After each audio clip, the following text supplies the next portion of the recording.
கலந்தை அப்துல் ரஹ்மான் எழுதிய தமிழக அரசியலில் முஸ்லிம்களுக்கான இடம் என்ன என்ற கட்டுரையை இன்று வெளியிட்டுள்ளது சிந்தை இணையதளம்.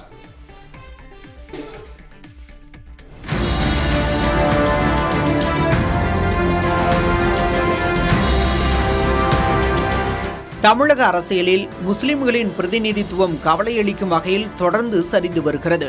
தேசிய அளவில் 1980களில் 9% இருந்த முஸ்லிம் எம்பிக்களின் எண்ணிக்கை 2024இல் 4.4% குறைந்துள்ளதாகவும், தமிழகத்தில் முஸ்லிம் மக்கள் தொகை அடிப்படையில் குறைந்தது 14 சட்டமன்ற உறுப்பினர்களாவது இருக்க வேண்டிய இடத்தில் வெறும் 7 பேர் மட்டுமே உள்ளனர் என்றும் இந்த கட்டுரை குறிப்பிடுகிறது.